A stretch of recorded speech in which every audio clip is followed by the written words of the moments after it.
Okay, we're back on. So we're talking about Maimonides' 13 principles of faith. And one of Maimonides' 13 principles of faith is, number 12, is the believing of the coming of the Messiah, the Mashiach, the Messianic era. And that was a title that we called the class, the Messianic era. And I know a lot of us might have seen posts, have heard the Messianic era, Mashiach, as we say, will be here this day and that day, and April this, and right after Passover, someone said during the beginning of the month of Nisan. And you know what? I have no idea. Are they true? They're not true. Unfortunately, we've had throughout history, our long exile of almost 2,500 years, we've had different people that have said that the Messianic era is going to be, that they're the Messiah, right? That we had Sabsai Tzvi, we had others. So I'm not here to say when the Messianic era is and how it's going to happen. I have no clue. I'll be straight up and honest. Beyond the scope of my knowledge. You have to find someone a little more knowledgeable than me to help you out with that. What I do want to talk about is Maimonides' statement is very interesting. Let's go through it. If you have a black article Siddur, feel free to read along with me. It's not necessary. It's not necessary. Right? We're on page 180, and we are doing number 12. That's in the Hebrew. In the English, it's page 181. He says like this: I believe with a complete faith, right? The coming of the Mashiach. Even though it's delayed. Right? We have I'm even so, I'm waiting every day for him. So last week we spoke about this idea of what's Maimonides telling me even though it's delayed. Why does he have to tell us that? And we spoke about that last week. And I don't want to go back into that. It was recorded. Feel free to go ahead and listen to it. Right? What I want to talk about this week is what does it mean? I'm waiting for him every day to come. Right? Today. Let's hope Mashiach comes today. Why people are saying it's coming in 3 weeks from now or in 2 weeks from now? Every day, I have to believe and wait. Every day the Mashiach will come. The Messianic era will come. What does it mean by waiting every day the Mashiach will come? Can we really do that? Is it something that's really possible? I believe Mashiach's coming. Okay, and therefore? And practically, what does it mean? What does it mean by saying that I'm waiting every day the Mashiach is coming? What does it practically mean? How's it affecting our daily lives? Right? How does it affect our daily lives by thinking of, oh, I'm thinking that today's Mashiach coming? Why is this one of the 13 principles of faith? It comes, it comes. It doesn't come, it doesn't come. Whatever. We have to do our thing. What does it mean, the Messianic era? What's this Messianic era? So I want to home in on something very interesting. Imagine the scenario. Right? Think about it. Right? You guys can't answer me anyways. I mean, you could type it in on chat because I muted you all. Right? But think about it for a second. Imagine, right? A big trumpet. Right? Elijah comes. Right? Before Pesach. Right? And he says, "Guys, Mashiach is here. All right? We're here. Mashiach is here. Yay!" Right? We're going to send it all over Facebook and Instagram and Snapchat and have Zoom meetings and all that wonderful stuff. All our social media. The news is spread like that. Wildfire. Are we truly going to be excited? What does it mean? It means we have to get up and move to Israel? Yeah, we all love Israel. APAC members, right? We're Zionist members, right? We go travel. We're going to do the bar mitzvah or bas mitzvah in Israel. But practically, are we ready to get up and move to Israel? Do we truly want the Messianic era to come? I know it sounds harsh. Of course we want it to come. Every day we say in the 13 principles of faith, we're waiting for the Messianic era to start. But are we truly wanting it to come? Do we even know what it means? Are we waiting for something that we have no clue what it's about? Deep inside, of course, every Jew wants it. What does it mean? Are we going to be able to do our regular things? Go to places that we've gone before? What does it mean, the Messianic era, and practically, how is it practical to us now? That's what I want to talk about. Not so much the mystical thing. That's beyond my scope of knowledge. Not that learned. I don't know all that Kabbalistic stuff so much. But practically, what does it mean the Messianic era, what does it have to do with us? So Shmuel, one of the rabbis of the Talmud, right, the great Shmuel, says a very interesting statement. It says, there's no difference in between the Messianic era and the non-Messianic, our times and the Messianic era, except for Shibud Malchus, the nations of the world being in control of us. The land of Israel, Eretz Yisrael, will be controlled by the Jews, which it is now, but it won't have any other influence, and it'll be running according to the Torah law. Otherwise, everything else is the same. Sounds like we would be able to stay there, here, everything else is the same. What does that mean exactly? What is Shibud Malchus, the control of the other nations, that's the main thing? Why is that so important? So I want to explain this statement based on an explanation. There's many ways of explaining this, but one of the ways of explaining this is this idea. What it means, Shibud Malchus, what it means, the control of the other nations, not necessarily as you're referring to it physically. Yeah, of course, Messianic era will come, right? The Mashiach will come. We believe that there'll be the famous war of Gog and Magog, right? The final war. What does that mean exactly? Again, a little beyond the scope of my knowledge. We believe in it. What exactly that is. And we'll be in the land of Israel. A given. We'll have the temple. It says that there'll be the resurrection of the dead.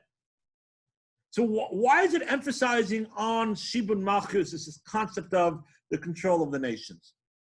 And I once heard this beautiful idea that what it's teaching us is that the Shibud Malchus not necessarily is referring to the physical component, but it's referring to more the spiritual, emotional, and psychological component of the world.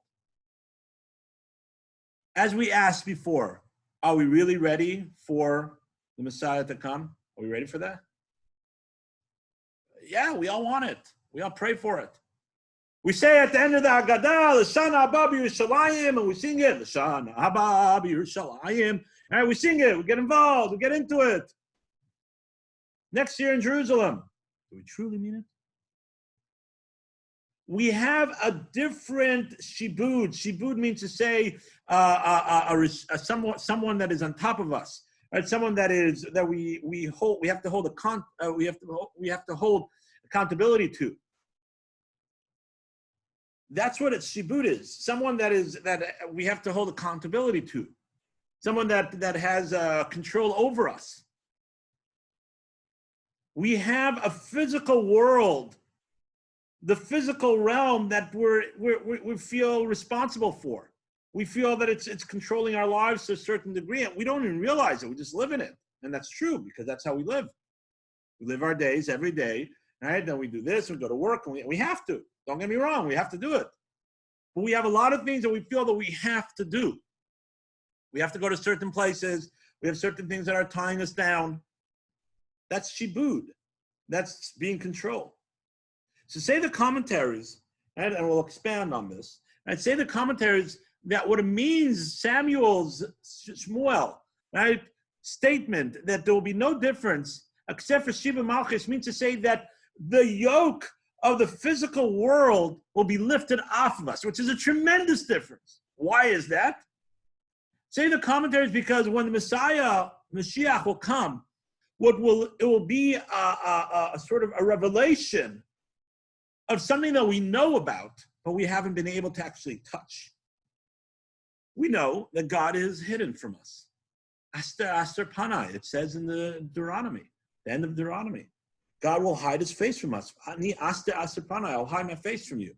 And it's not only during the Purim story, right, which Purim comes from that, but really all year round. Sometimes a little more, sometimes a little less. Unfortunately, we're living in a time where it's a little more. We're living in difficult times where we're stuck at home. People unfortunately dying. The predictions of the death from the coronavirus is crazy in the United States. Hopefully it will never happen that much. We're living in a dark time, in a Hester Panim.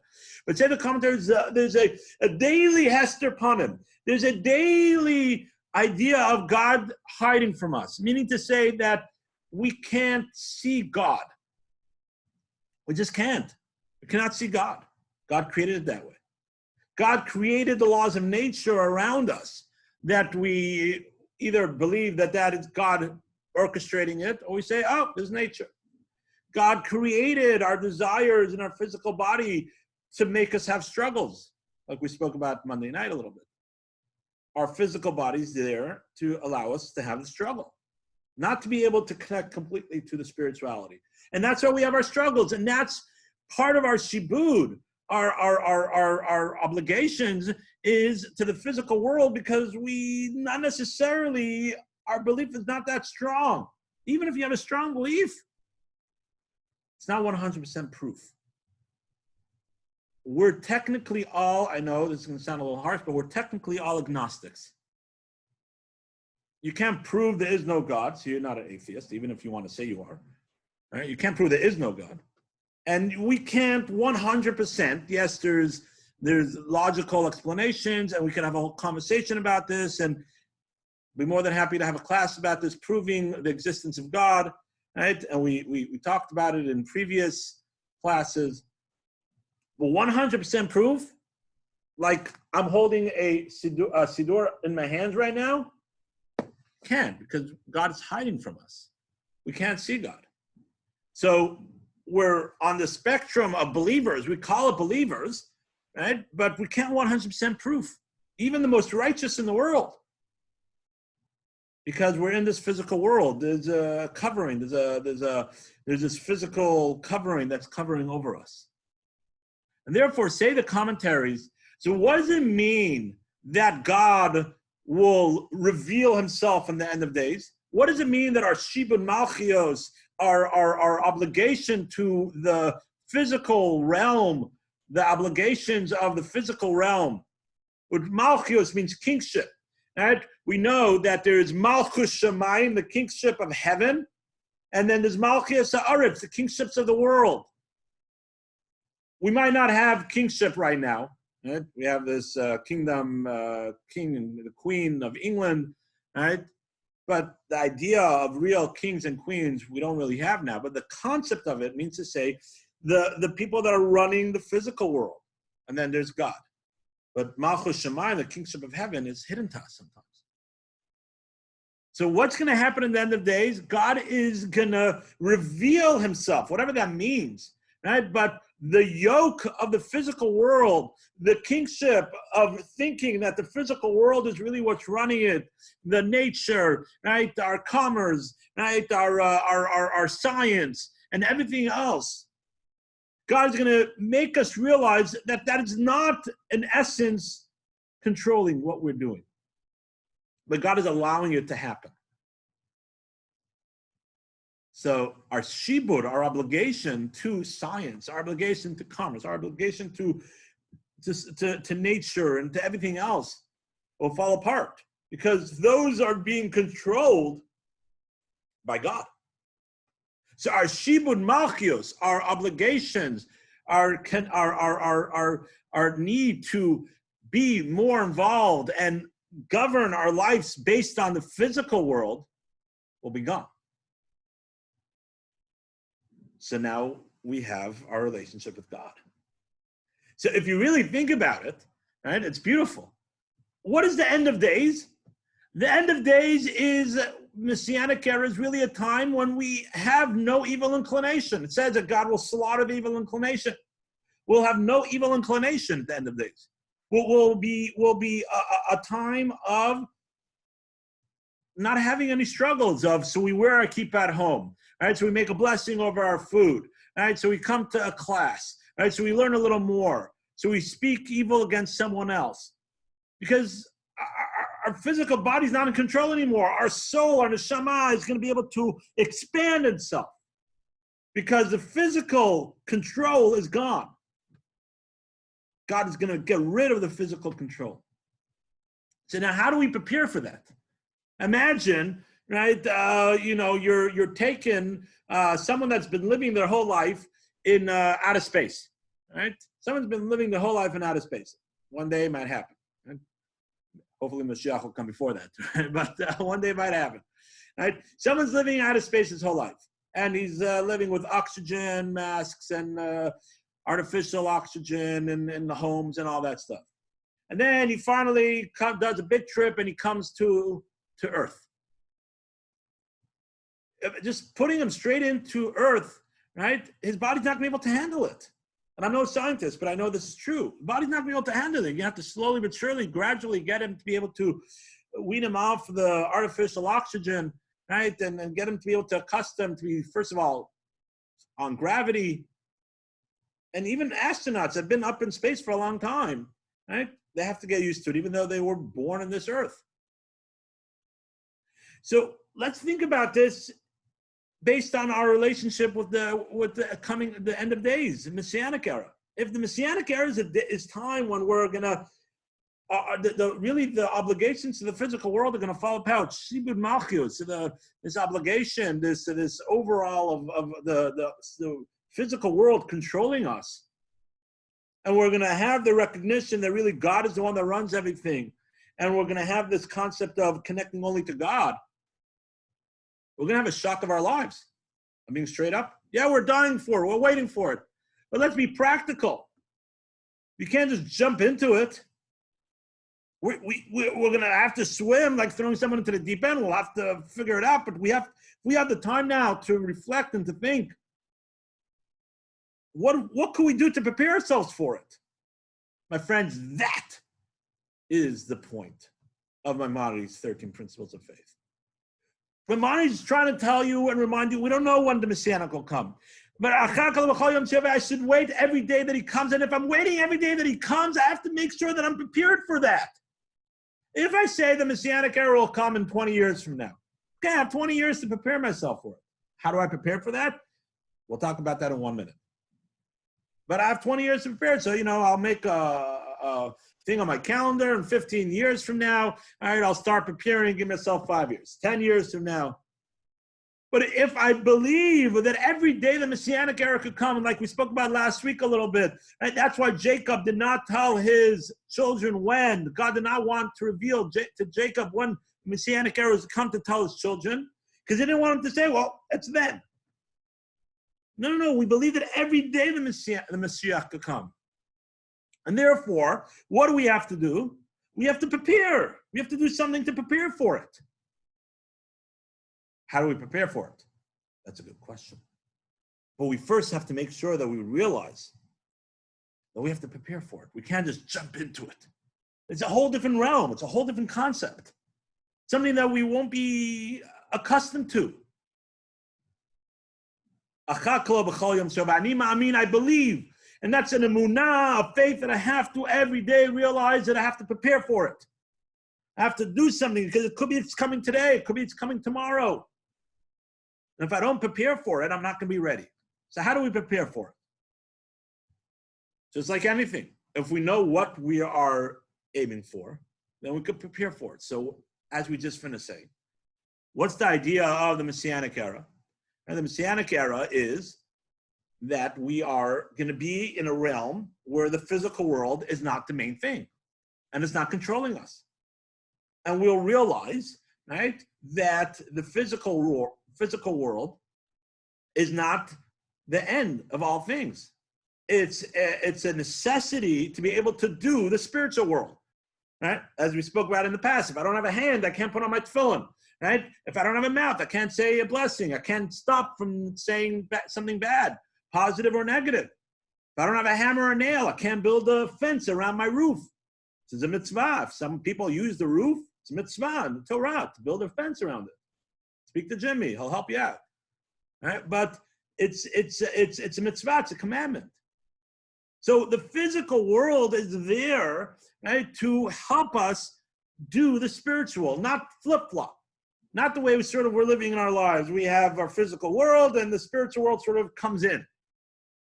It's going to be a flip-flop. It's going to be that we have the spiritual world and it's going to be all clear because God is going to take away the mask. God is going to reveal himself to us in a more physical way. And we're going to realize that our whole shibud, our whole obligation is to God completely. And the physical world is just going to be there to be able to make sure that we do our spirituality, to be able to have that relationship with God. So then how do we prepare for that? We prepare by every day thinking and reflecting and acting on making sure that we build ourselves to an immune system of being able to be a little more spiritual. Psychologically, emotionally, and spiritually, and physically, saying, hey, how could I go ahead and start curving myself a little bit to be that my physical is doing a little more for the spiritual and not the other way around? What's truly controlling my life every day? What's truly controlling my life every day? Is it physical? And we have a sprinkle of spirituality in there. And some people, it's a little more than a sprinkle. Some people, it's a nice piece of meat inside there of spirituality. But really, the meat and potatoes in my day is being controlled by the physical. Or is it the other way around? My meat and potatoes, my everyday, it is being controlled by spiritual.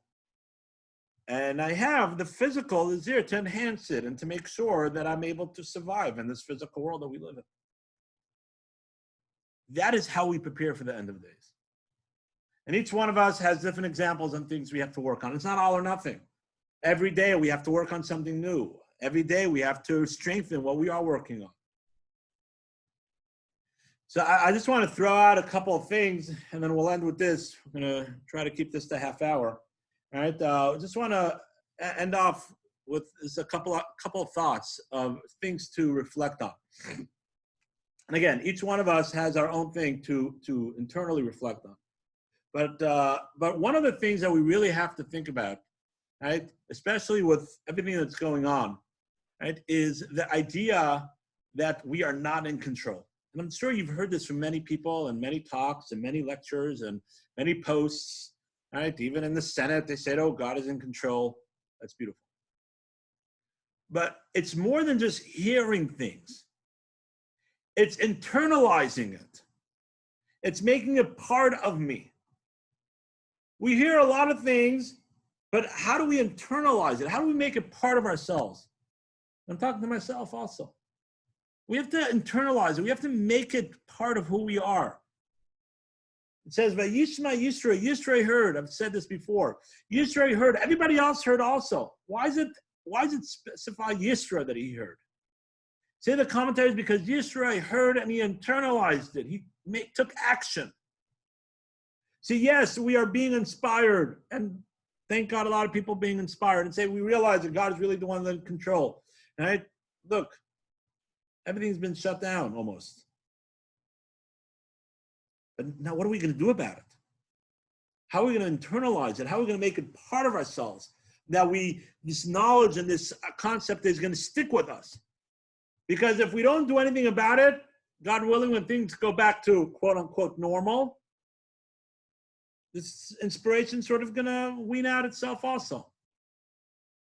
So we all have to reflect. Number one, think about how are we able to take this inspiration of realizing that really God's in control and make it part of our daily lives.